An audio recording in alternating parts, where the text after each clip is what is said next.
right, continuing with the new tape. The example given for this third possibility of one of the premises being false but the reasoning being valid shows that you don't get a conclusion that's necessarily true. He says the conclusion may happen to be true, but we can't determine its truth within the terms of the argument. The argument doesn't supply us with good reason for believing it. And then fourthly, he says, one or more of our premises is false, and we reason invalidly from them. Here's his example. I like this course. All final examinations are easy, therefore I will receive a high grade in this course. In such a case, the argument is both invalid and unsound.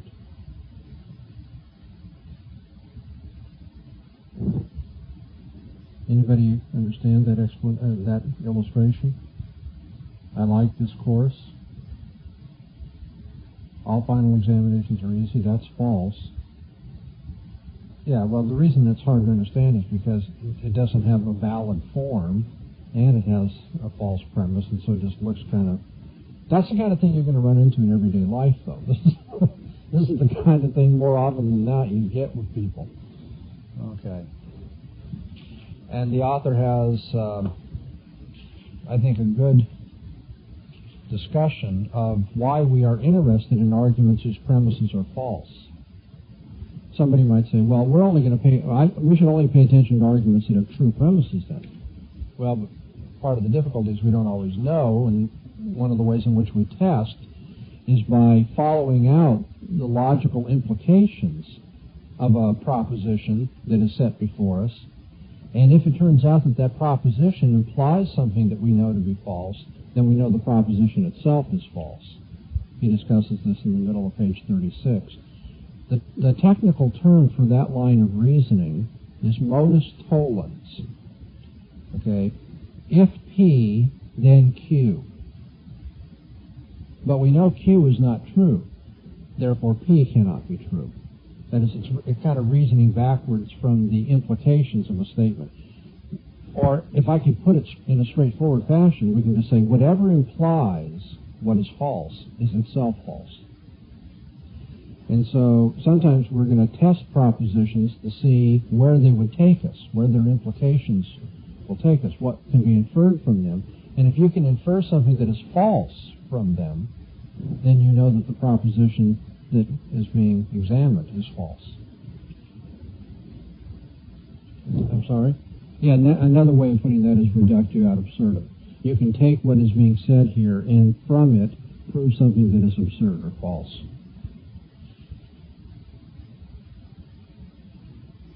And so as the author says, if we reason validly from truth premises, we must necessarily arrive at a conclusion that is true, whether or not we can test its truth directly.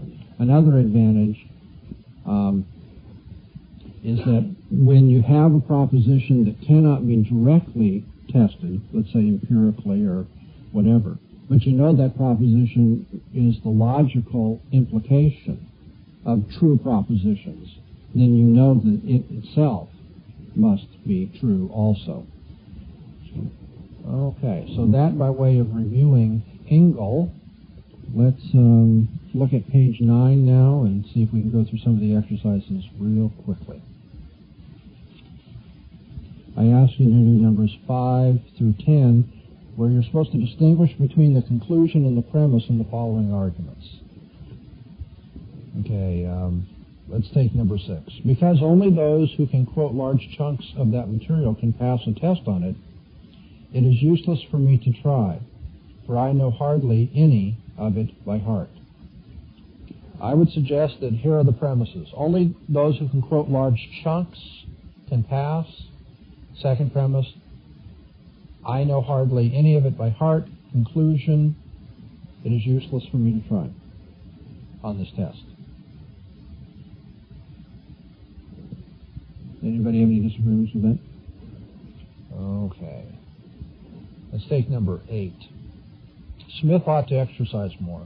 It would be good for his condition. Jay?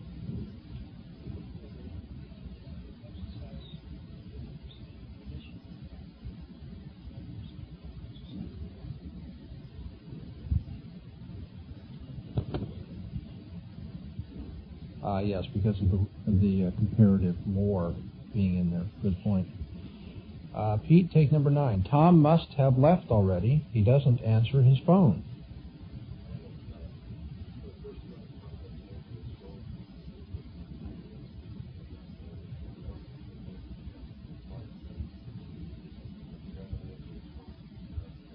That's right. Okay.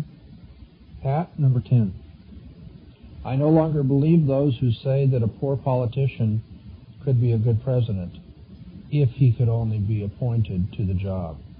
Without the qualities required of a successful candidate, without the ability to rally support, to understand the public, to express its aspirations, without the organizational talent, the personal charm, and the physical stamina required to survive the primaries, the convention, and the election, no man would make a great president, however wise in other ways he might be.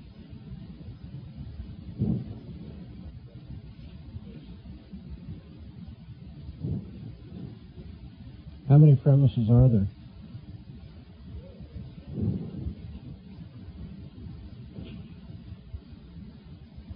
Okay, and that one premise is, to put it in your own words?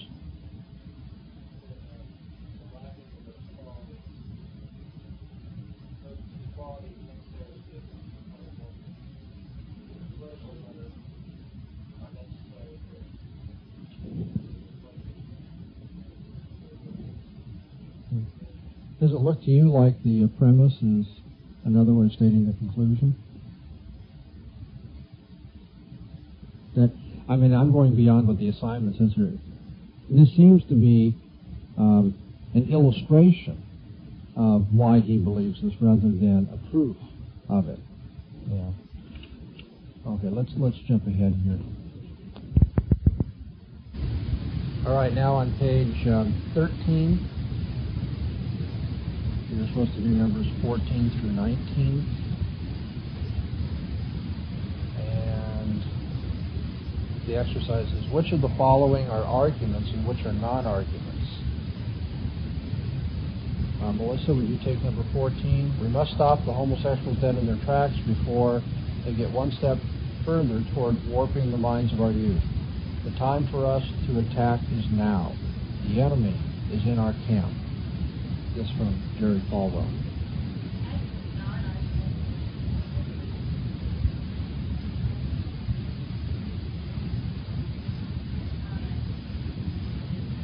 Okay, let me suggest another perspective on 14. Maybe there is something of an argument here, the argument being the time to attack is now, and the premise being the enemy is in our camp.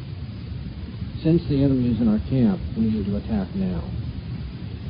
Everybody with me on that?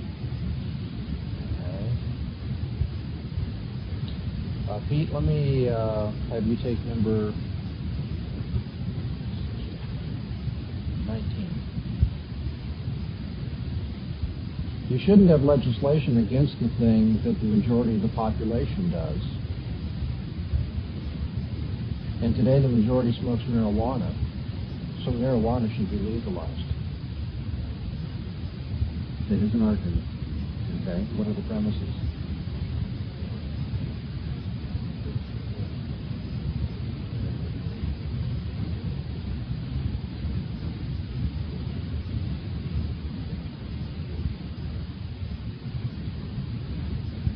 Yes, I agree. Okay, now to page 17. Rewrite the following arguments as concisely as possible, clarifying their meaning and arranging the premises and conclusions in their logical order. And I ask you to do 3 of them, 24, 26, and 28. Let's just take number 28 and have Pat help us out. Because the father of poetry was right in denominating poetry an imitative art, these metaphysical poets will, without great wrong, lose their right to the name of poets, for they copy neither nature nor life.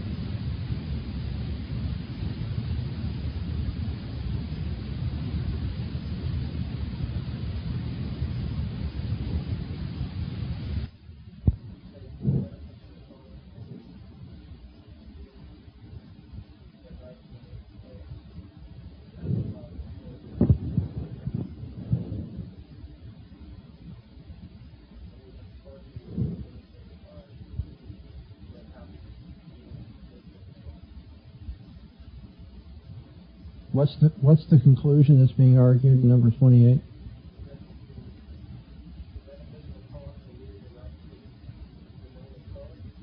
Okay, and the premises?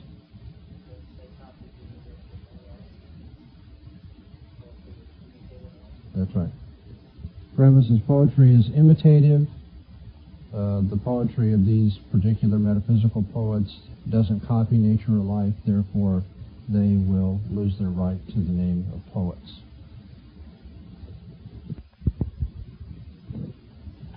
On page 21, you were asked to do numbers 33 to 43. In the statements and arguments that follow, underline and explain any suspect elements, illogical or ambiguous phrases, inapt illustrations, half-truths, faulty analogies, etc., that may be important in determining and evaluating their meaning and soundness. Let's have everyone do one of these.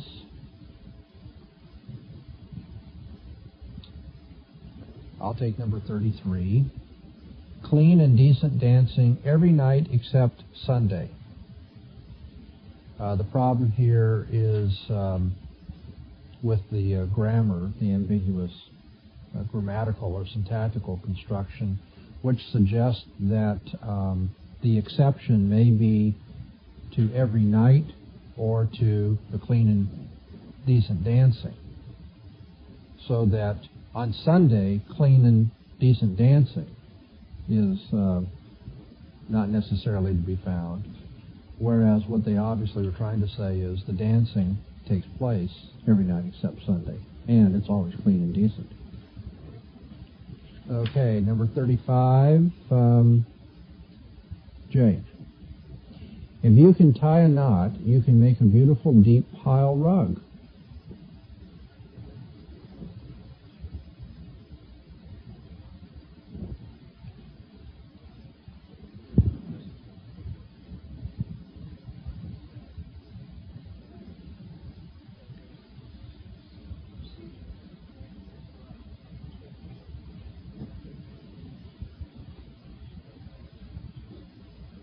False analogy, right?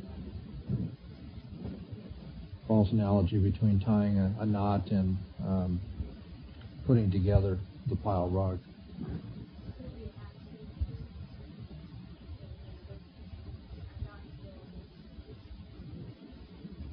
I don't know if it's a half-truth, because if you can tie a knot, that's a full truth.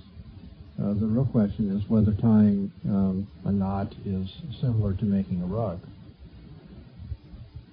Okay, Pat, number 38. Doctors are all alike. They really don't know any more than you or I do. This is the third case of faulty diagnosis I've heard of in the last month.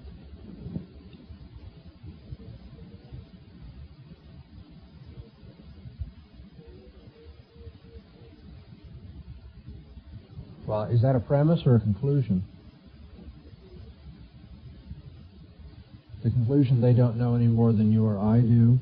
And what's suspect about this argument?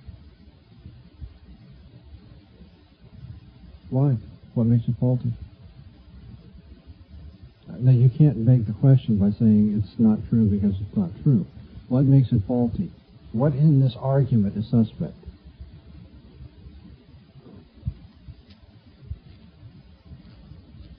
And this person has 3 cases of faulty diagnosis. Doesn't that prove that doctors don't know any more than you or I do? They're just as faulty as you or I are? Does it relate? Is that what you're saying? No, it relates. I would say that's, some inductive proof that doctors are not as smart as they think they are. They're no smarter than us. It's some inductive. But you want to say more than that it doesn't relate. Don't you want to say it doesn't offer very strong evidence for that conclusion? That it doesn't go nearly far enough to... there's not enough instances there to draw such a sweeping conclusion about doctors, right? The evidence is insufficient to support that conclusion. Am I confusing you?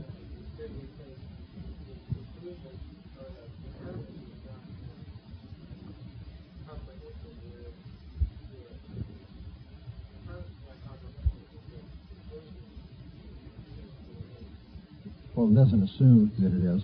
The premises are not comprehensive, but the conclusion is. Premises have to do with 3 cases. The conclusion has to do with, 3 billion cases.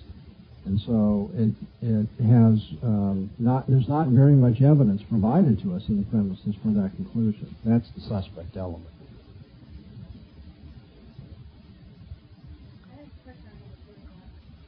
Well, then let's just take that and make it yours. Well, the author has already given you the answer to that one. Okay, let me work it out. On November 5, 3 of the accused met at the house of the 4th defendant, Smith. There, behind locked door and heavily curtained windows, these 4 conspirators begin to hatch their dastardly plot. There's no argument there. Is that what he says?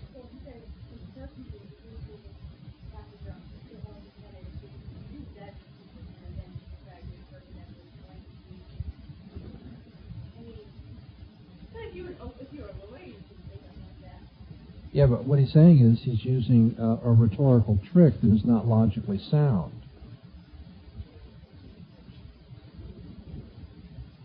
He's taking for granted that he's already proven that they're conspirators, when that's what he's supposed to be proving.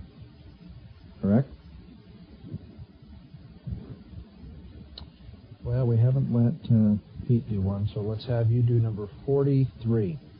My gun has protected me, and my son's gun taught him safety and responsibility long before he got hold of a far more lethal weapon, the family car. Cigarettes kill many times more people yearly than guns, and unlike guns, have absolutely no redeeming qualities. Letter to the editor opposing gun control.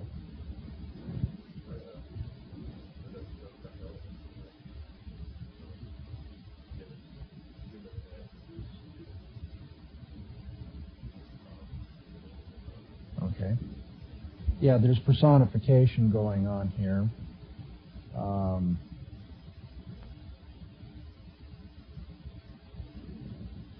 Cigarettes kill is personification as well. Well, no, maybe you can say cigarettes are the cause of death, and so in that sense they kill.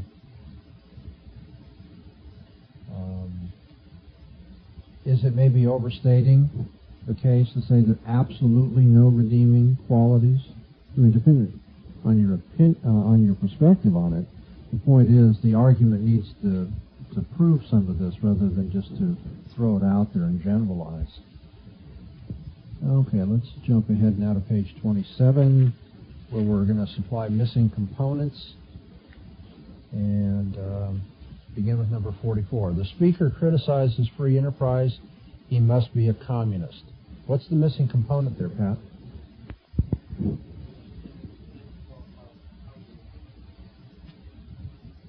He doesn't qualify communism? Now, what you're supposed to do here is give a premise that will make this argument work.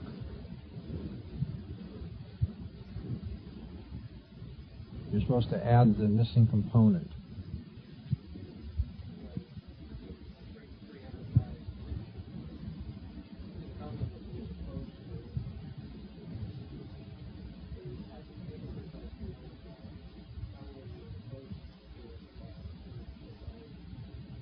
Okay, we could, I think, tighten it up a bit, but you're on the right track. It might be something like this.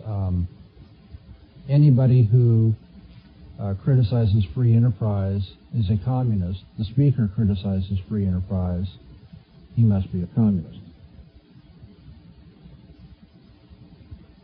Okay, J, number 46.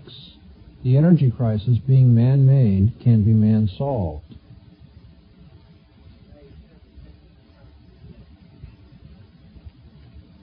Yeah, very good. That's pretty obvious. That premise may be faulty, after all. Okay, number 50. Death cannot be an evil, being universal. Melissa?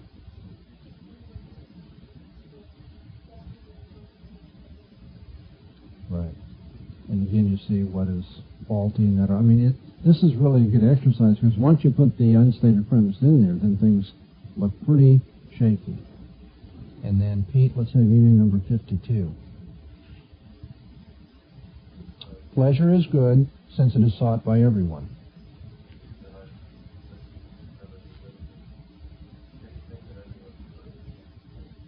Right. Everyone seeks pleasure, therefore pleasure is good. Very good.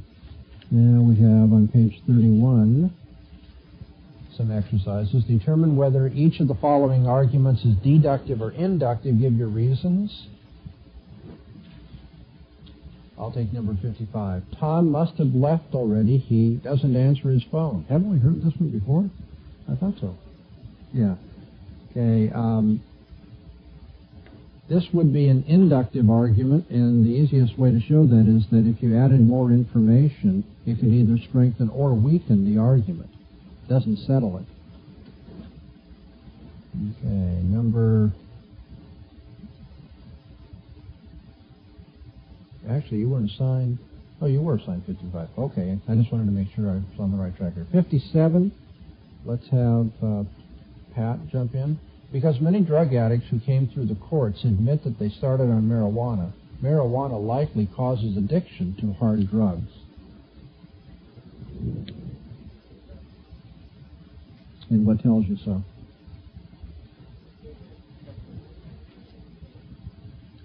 Okay, a way of putting what you're saying is that the conclusion goes beyond information that's found in the statements. But there may be an easier way to answer this one. Is there an indicator right in the statement itself that this is an inductive conclusion? The word likely. Marijuana likely causes addiction. Tells you right away it's probable rather than necessary, so it has to be inductive. Okay, let's take number 59. We'll have Jay do that. Everyone in the chemistry class needed to have had 1 year of high school chemistry as a prerequisite. Since John is a member of that class, he must have had 1 year of high school chemistry. Okay, and it's deductive for what reason?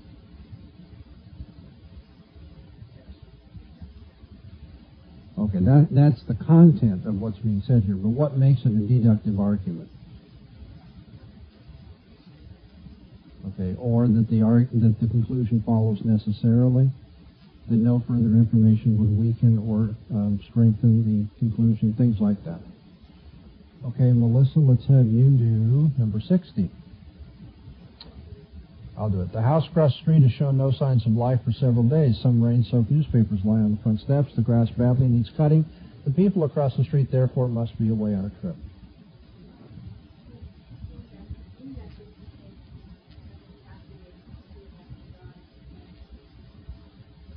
So it's highly probable. More information might change your conclusion, right? Like there are dead bodies in the house, and that's why... Oh, I'm sorry. That's the horror story version. There are other ones as well, right? That they're not away on vacation, but they're just lazy. They're not picking up the newspapers or cutting their lawn or something. Okay, number 61, Pete. All life requires water. There is no water on the planet Venus, therefore there is no life on that planet. Deductive. Because? Well, follows directly. Follows, how do you want to say that?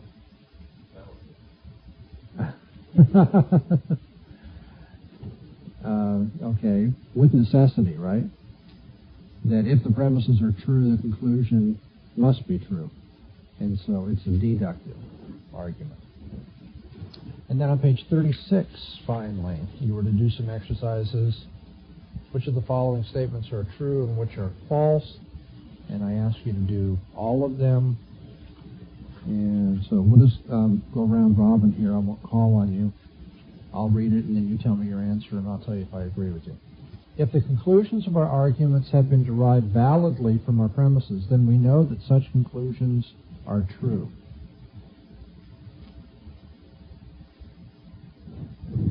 No, that is not true, because there's a difference between truth and validity. If the conclusions are derived validly, that doesn't mean that they're true. It just means that they follow from the premises. But the premises may be false, in which case the conclusion would be false.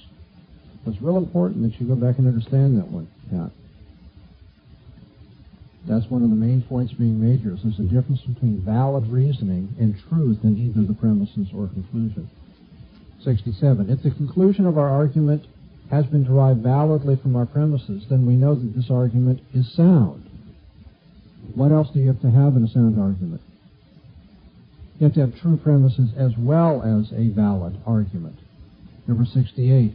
If our premises are true and our conclusion has been validly derived from these premises, such an argument is called sound. That's exactly right, the point we've just made. Number 69. All valid arguments are sound. See? That's not true, because a valid argument has to have true premises as well if it's going to be sound. Okay, Pat, all sound arguments are valid. That's true. Number 71, a conclusion validly derived from premises may nevertheless be false. That's correct, because validity and truth are, this is just different ways of driving home this point, right? 72, a conclusion invalidly derived from the premises may nevertheless be true. Listen, that might just accidentally be true. It's just you haven't got a good argument for it. Number 73. Deductive arguments are either valid or inductive arguments are either strong or weak. That's correct. 74. In a valid deductive argument, if the premises are true, the conclusion must be true. That's exactly right. That's what we're getting at when we say that it's valid and the premises are true. And then one more. In a strong inductive argument, if the premises are true, the conclusion is probably true. Okay, underline the word probably. Probably. But more information might change our assessment of that. Okay, let me ask you, do you have any questions on our first unit then, having to do with what an argument is, premises, conclusions, inductive, deductive, all of this range of topics and what you've read in Copy and Engel? Before I move on, do you want to ask me anything? Okay, I think it should be fairly clear. This is the starting point of a course in logic, knowing what an argument is, what an inductive argument, deductive is, what premises and conclusions are. This is just like baby steps. Now we're going to venture into something a little more important and start enriching our concept of argumentation and communication by looking at a unit on language itself.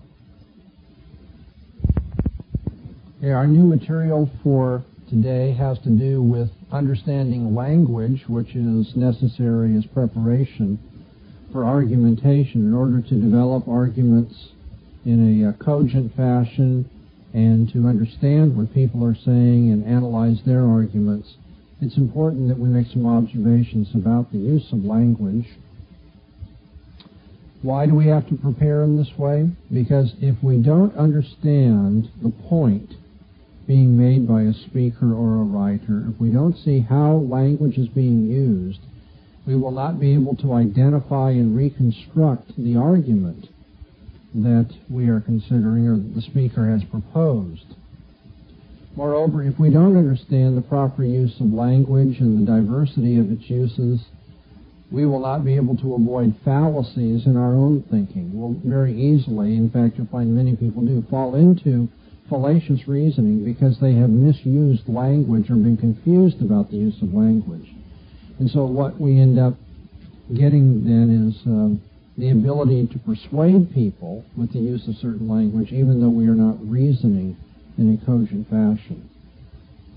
Okay. What are the functions of language? The point that I want to make here very simply is that the functions of language are multiple. Ludwig Wittgenstein used a famous image with respect to the multiplicity of linguistic usage when he said language is like a toolbox. What can you do with language? Well, what can you do with the toolbox? There's hammers, there's screwdrivers, there's pliers. There's all sorts of things you can do with language. Many people are misled because they haven't thought very much about this, and they assume that language only does one kind of thing. So let's see if we can't classify some of the many things that people do, many functions performed by language. The first and most obvious is a reportive function. Language is sometimes used to report the facts, to make a statement. In this sense, language is directly informative. I say the Dodgers won the World Series, or it's hot outside today, or catfish is really yucky to me. Those are all informative statements. I'm reporting something which is either true or false. When people have a simplistic understanding of the use of language, they often think that reporting is all language does. And so let's look at some non-reportive functions of language as well. Sometimes we use utterances not strictly to report what is true or false, but to create an effect of some sort. And I'm going to give you three kinds of non-reportive functions of language. One would be expressive, the other would be directive, and the third would be performative, or what Engel will call ceremonial. Well, I'm not so sure. Maybe, ceremonial is not performative for him. But anyway, these are all non-reportive, or if you will, non-informative functions of language. The first is expressive. If I hit my thumb with a hammer and I go, ouch, the expression of ouch is not reporting something. That's not the same as going to a doctor and saying, Doctor, I am in pain. Doctor, I broke my thumb. Those would be reportive utterances. But when I hit my thumb and I go, ouch, I'm expressing feeling, aren't I? Now, that's the most obvious example, I suppose, of expressive discourse, but sometimes we use sentences that are intended to be expressive. I just love the Dodgers. That's not so much a matter of information, although conceivably it is supposed to be a statement about myself, information about myself. But usually that is being said to express my own attitude or to evoke that attitude in others. Kind of like when I say, oh, that Jerry Brown, what a space cadet. Now, is that a reportive function of language? No, that's expressive, and in this case, I'm trying to evoke that attitude in you that I have, which is basically despising a candidate for office or something. So the expressive function of language can either be a way of revealing my attitude or trying to evoke that attitude in others. A second kind of non-reportive function in language is directive. I say, Pete, would you please stop using that pen? I'm not giving you a report that's true or false. I'm giving a directive, an imperative, a command. Sometimes language is used to direct other people. Watch out! That's not trying to report something, although indirectly you might say, that's a report of danger in your vicinity. Well, the direct use, the most obvious function of words at that point was to try to get something accomplished, to get you to do something. It's a directive. Another non-reportive function of language might be called performative. Sometimes we use words to perform an action, not just to be expressive of our attitudes or trying to direct other people, but to accomplish some particular deed. The most obvious illustration of performative language in our culture is the I do at the altar. When in a wedding ceremony, the groom says, I do, he's not reporting something true or false. He's not expressing an attitude. He's not giving a directive. He's doing what? He's actually accomplishing what we call a public vow or commitment of wedding, of marriage. There he's performing something by means of his language. Or maybe a ship's christening would be the same kind of thing.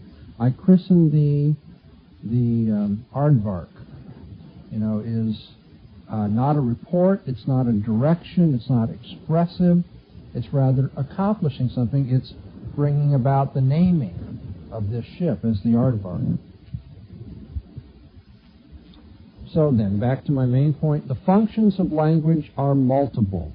Think of language like a toolbox. We do many kinds of tasks by means of language. Now, in everyday use, in concrete examples, as we actually see language being used, most of our utterances serve a mixed function. A mixed function. That is to say, I might report something to you in such a way that I indirectly express my attitude as well.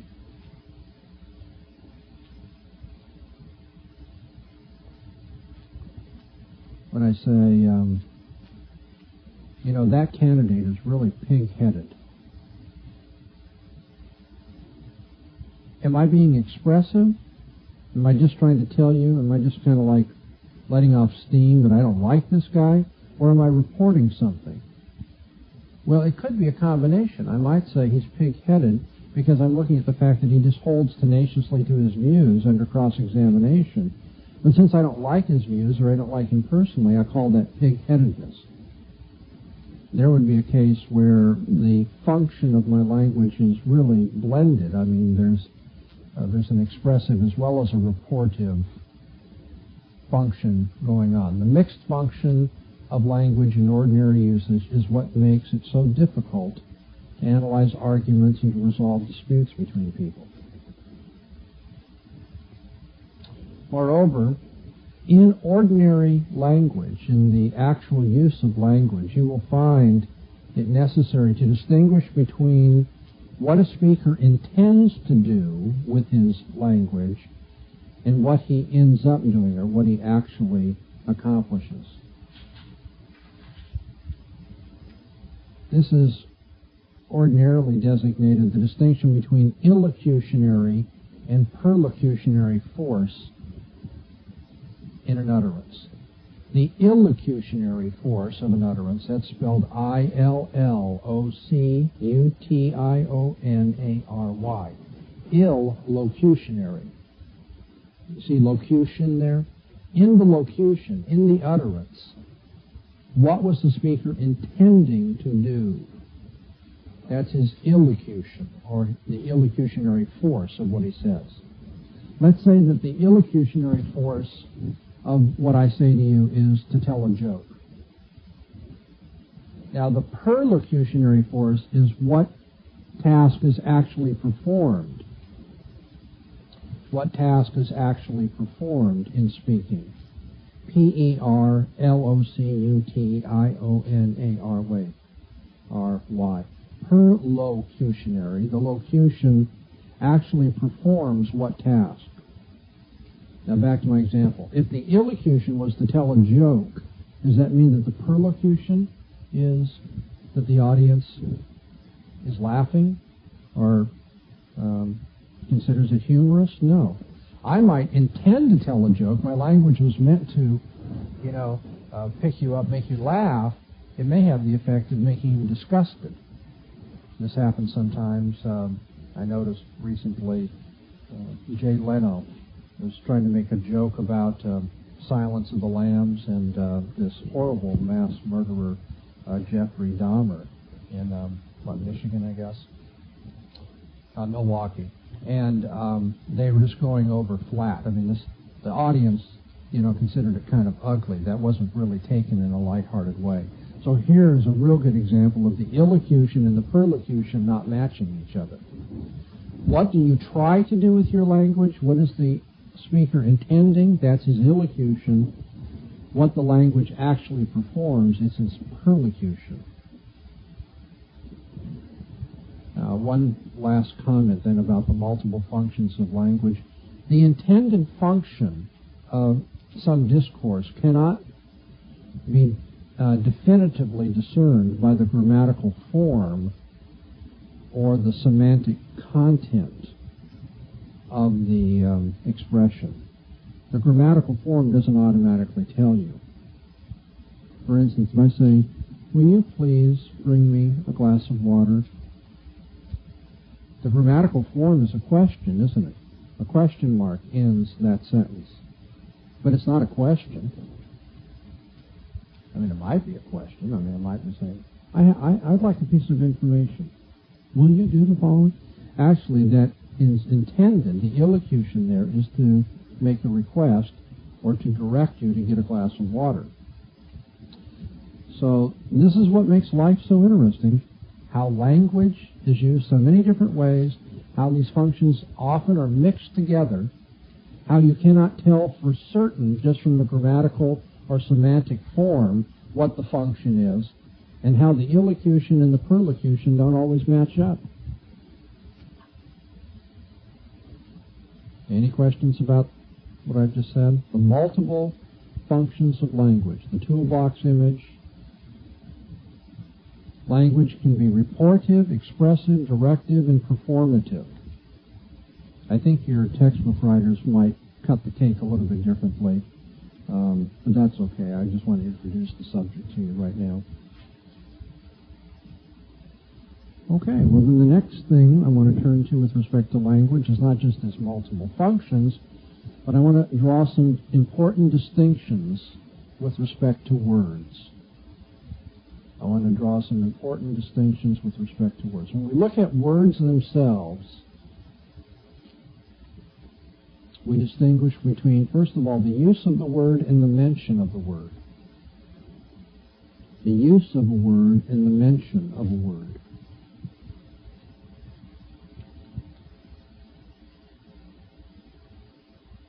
If I say Boston has a smelly port, and then on the other hand I say Boston has 6 letters, clearly Boston is being used in 2 different ways. When the word is being used, I'm talking about its referent.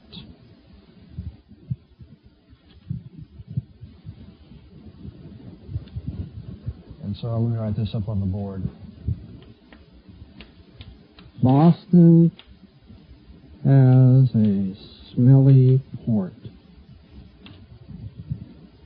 Here, the word Boston is being used to name a place that has a port that's smelly.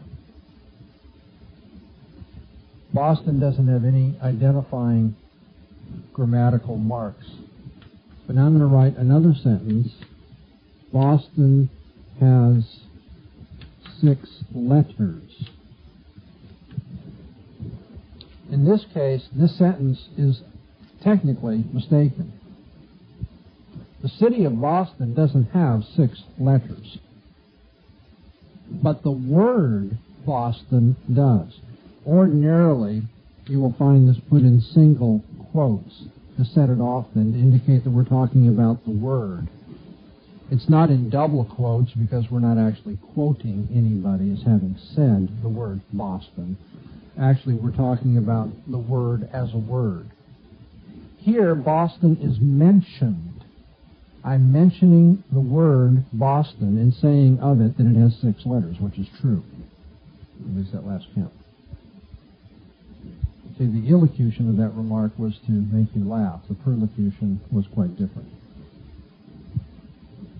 In the first sentence, Boston has a smelly port, the word Boston is used. In the second illustration, Boston has 6 letters, the word Boston is mentioned. Does that make sense to y'all? Not too difficult, right? So that's the first distinction with respect to words. There's a difference between using a word and mentioning a word. Go ahead.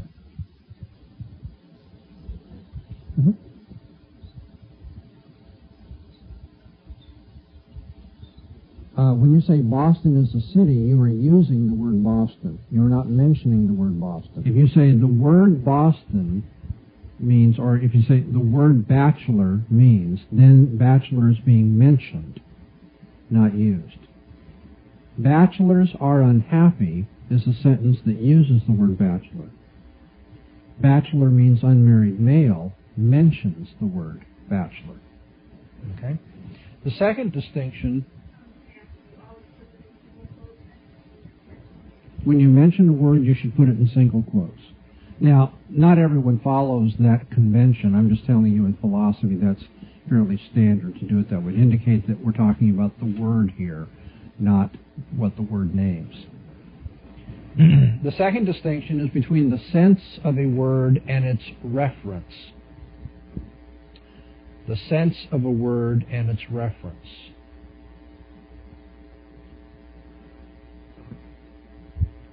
In terms of, if we think of general terms like bachelor, terms that name a class of things, the reference of the term is its extension, that is, all the things that are named by it, to which the term extends. The extension of the term is what it refers to, what it denotes. And so, what is the reference of the word bachelor? It would be all the people who are unmarried males, the class of unmarried males. The intention or sense of the term, though, is its meaning or connotation.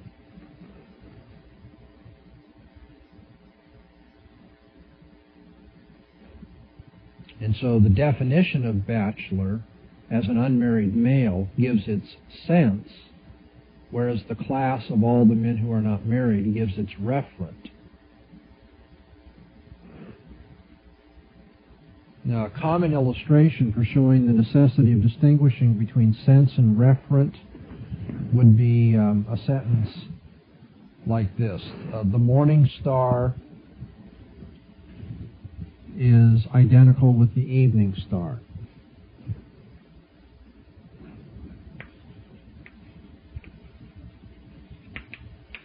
I'll just put morning star equals evening star. Is this true or false? It's both. It's true if you're talking about referent. It's false if you're talking about sense or meaning.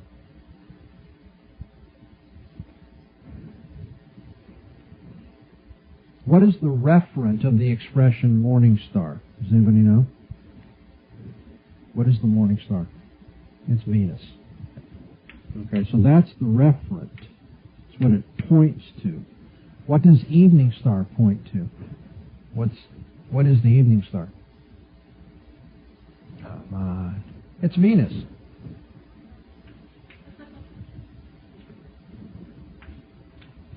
Okay, so morning star points to the same thing that evening star points to. In this case, Venus. But does that mean that the sense or intention or connotation of the two expressions is identical? No. Morning star means the last star visible in the morning. Evening star means the first star visible at night. So they don't have the same meaning. They do have the same referent. Or how about this? Mark Twain, Samuel Clemens. Are they identical? As to sense, no, they are not identical. They are two different names. Okay. One is somebody known to have all these different functions in the world, and another man is known as the author of certain pieces of literature. But as to referent, are they identical? Yes, Mark Twain and Samuel Clemens are identical as to referent. So hopefully that helps you understand the difference between the sense of a term or expression and the referent of that term or expression. Let me make some comment about the relationship of sense to referent. Well, actually, before I do that, I'll put up here on the board some things that run together. We can speak of the referent or reference of a term. We speak also of its extension, all of those things to which it can be applied or extended to. Or it might be called its denotation. And And then, as I've said, we can also talk about the sense of a term, which would be not its extension, but its intension.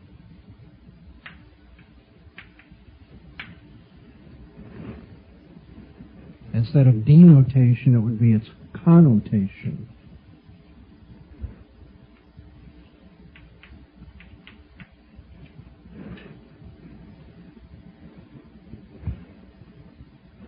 Now, what is the relationship between sense and referent?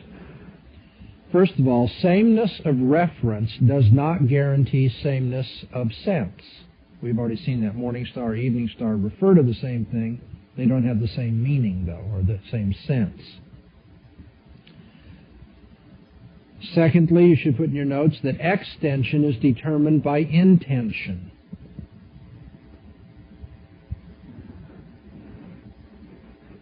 The class to which the term bachelor applies is going to depend on how you define bachelor.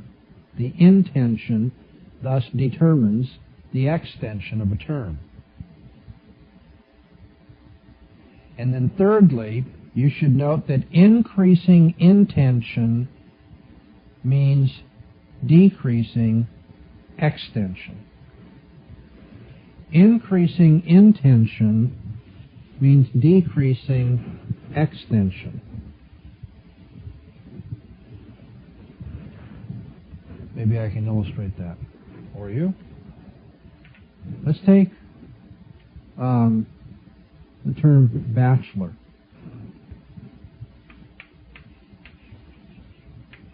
Now you know the intention of bachelor, unmarried male. What's the extension of the term bachelor?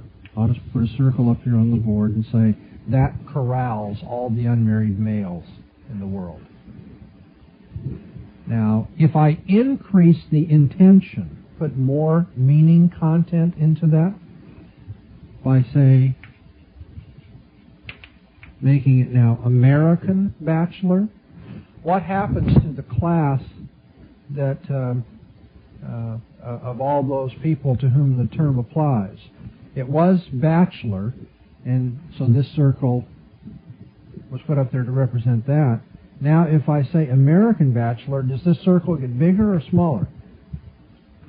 Smaller. So now we just have a subset of bachelors. So increasing the intention means that you decrease the extension. What if I put American bachelors who are Dodger fans? Now it gets smaller, right? Now what if I say American bachelors who are Dodger fans that live in Orange County? Then it gets smaller. To be more precise, I should say, it either gets smaller or stays the same. Increasing the intention never increases the extension, almost always decreases it. It may be that all of the Dodger fans who are bachelors live in Orange County, so there you wouldn't have any change of extension. But ordinarily, the extension decreases as the intention increases.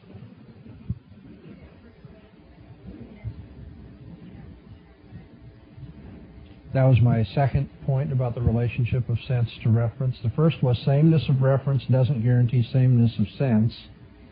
The second point is extension is determined by intention.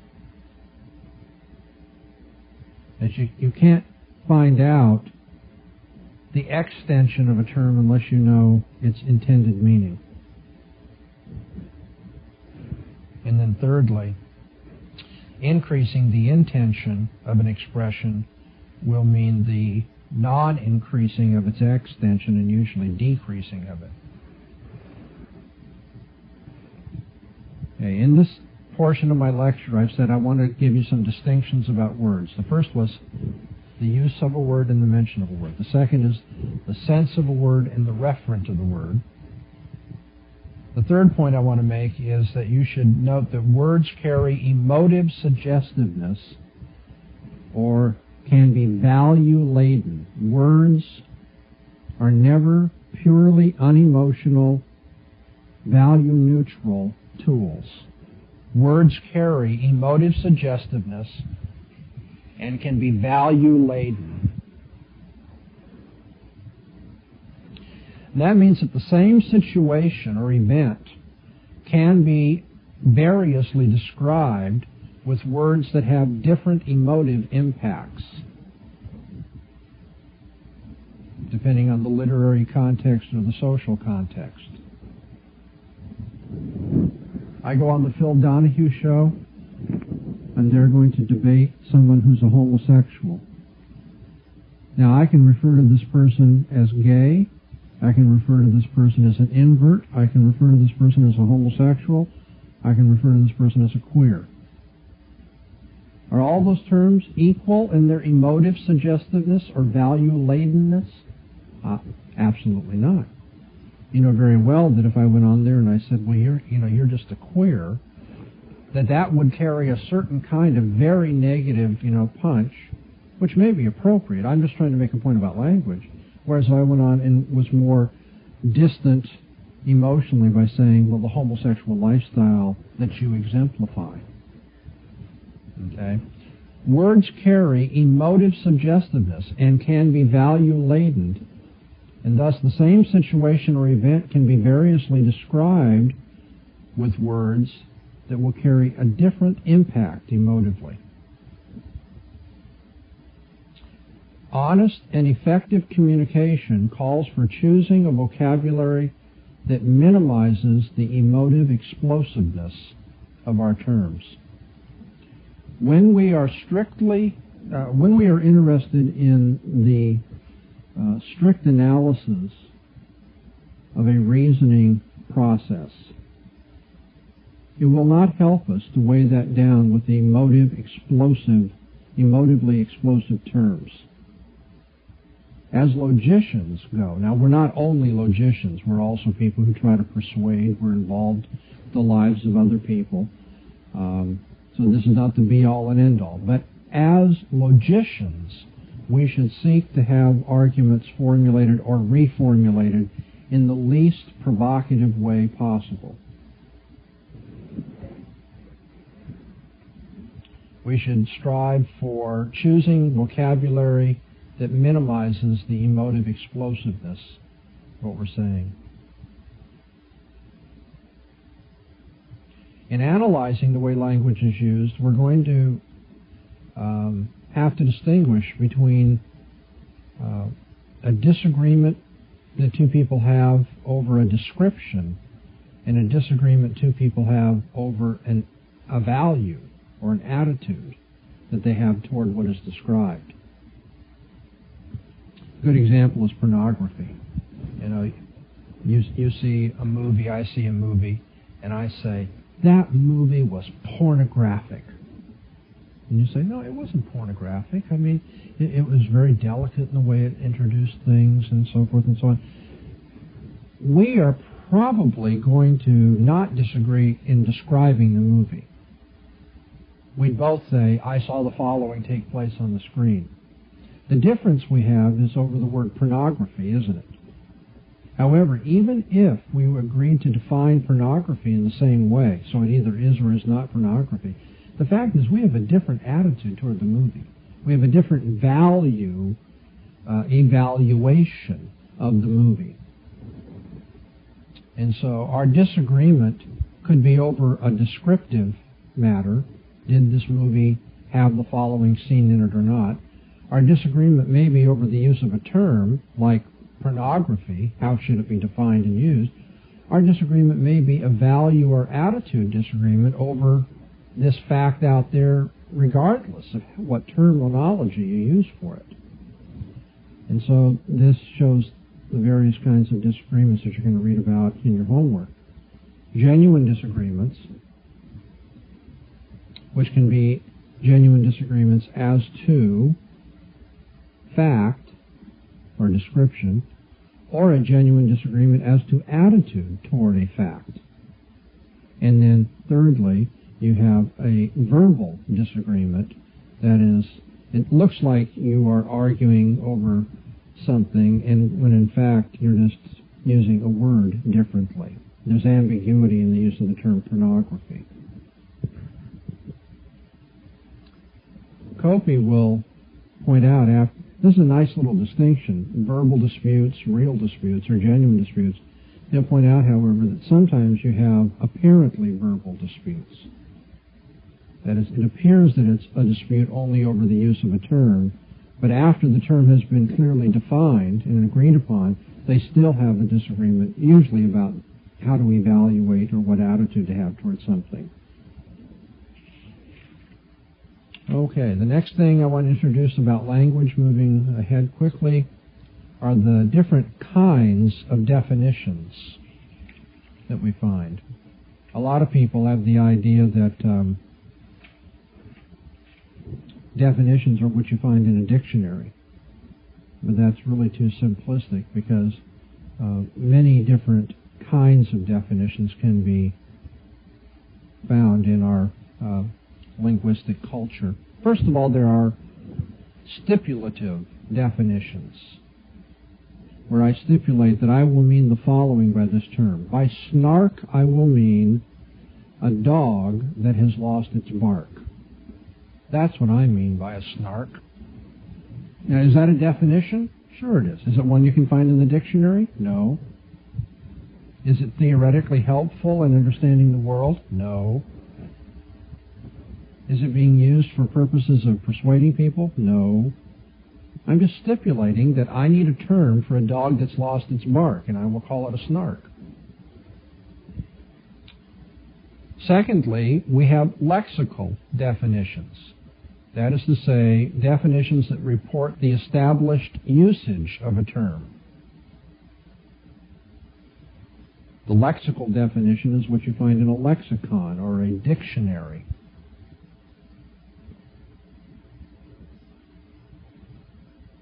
This is not all that confusing, should be unproblematic. You know what a lexical definition is. What you may not know is, following 3 points, there's a plurality of standard uses with most words. That is, the lexical definition of a term is not necessarily singular. Go home and look up the word game, G-A-M-E, in your Webster's dictionary, and see how many definitions you have there. So the lexical definition doesn't mean there's only one such definition. Moreover, correct usage is a matter of degree, is something that is relative. When someone says, well, to use that word correctly means you should use it in terms of what Webster says, doesn't recognize the fluidity or evolution of language in a culture. Words come to have new meanings or slightly different meanings. And for somebody to say, well, that's not a correct use of the term, is kind of artificial, and we have to recognize there's kind of a relativity about that. At one point in the life of a culture, a term might not properly be used that way. But then later, since it's, picked up commonalities, become conventional, it might become correct usage. And so thirdly, we have to distinguish between the erroneous use of a lexical definition and the deceptive use of a lexical definition. Sometimes the person's just wrong about this being the established usage. In another case, when we say, well, that's the dictionary meaning, it's not that that's wrong, but that's deceptive because it suggests that the word can't be used in other ways as well.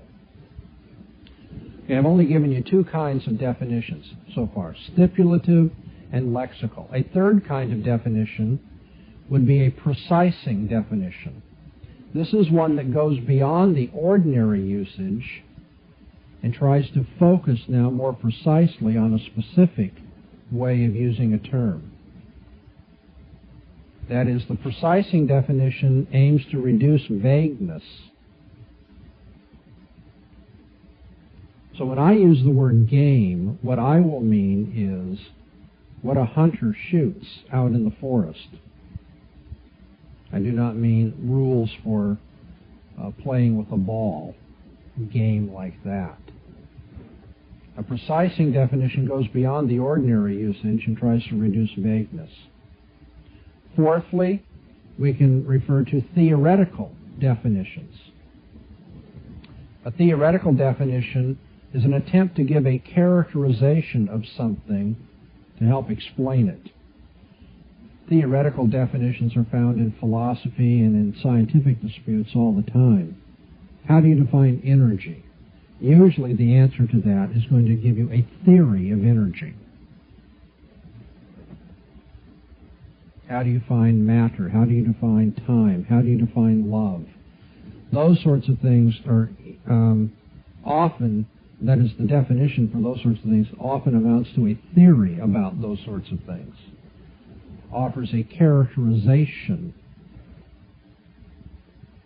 And then fifthly, in logic we talk about persuasive definitions, and by that we mean a word, a definition is offered for a word in order to influence the attitude of people. What do you mean by unemployment? I mean the economic policies of George Bush. Is that a lexical definition? If you looked up unemployment in the dictionary, would you find that? Is that a stipulative definition? Is this a person seriously wanting to say, I now want to use the word unemployment for whatever economic policies? No, it's not stipulating, it's not lexical, certainly not precising or theoretical. It's an attempt to be persuasive. You know. That can be done with good intention and with bad intention. I just want to remind you, the fact that I gave you maybe an unhappy illustration or one that irritates you doesn't mean that all persuasive definitions should be ruled out.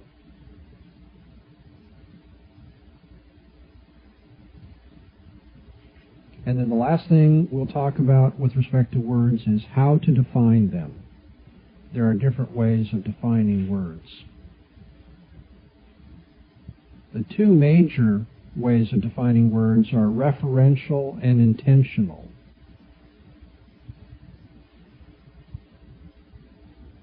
Or maybe I should have said extensional and intentional. Another way to put it, denotative, connotative. Am I going too fast, confusing you here? Remember those, I had two sets of expressions. Those are two ways of defining words. The denotative or referential way to define a word is by pointing. What I mean by book is this. And then I hold up a book and I show it to you.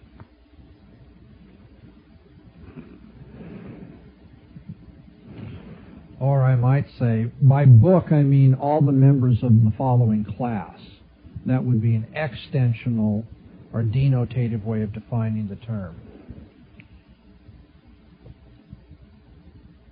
As an aside, could I just mention that this is not the way children learn language?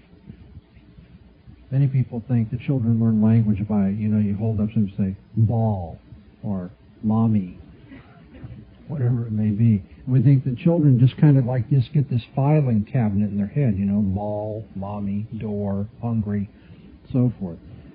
That's a very primitive and simplistic understanding. Children do not learn language in a simply referential way. If they did, there would never be creativity. They'd never form new sentences. But that's an aside. That was a freebie. Referential definition or denotative definition is defining by pointing or setting out a class. Intentional or connotative definition is an attempt to get at the sense of a term. And there are three ways in which such a definition can be given, or ordinarily would be given. The first is one-word synonyms. Okay, so if I want to define a Bruin, I would say Bruin is a bear, a one-word synonym. Another way to define a term is through an operational definition. By a Bruin, I mean the brown, hairy thing that walks on all fours and eats fish and climbs trees, or, whatever, has claws.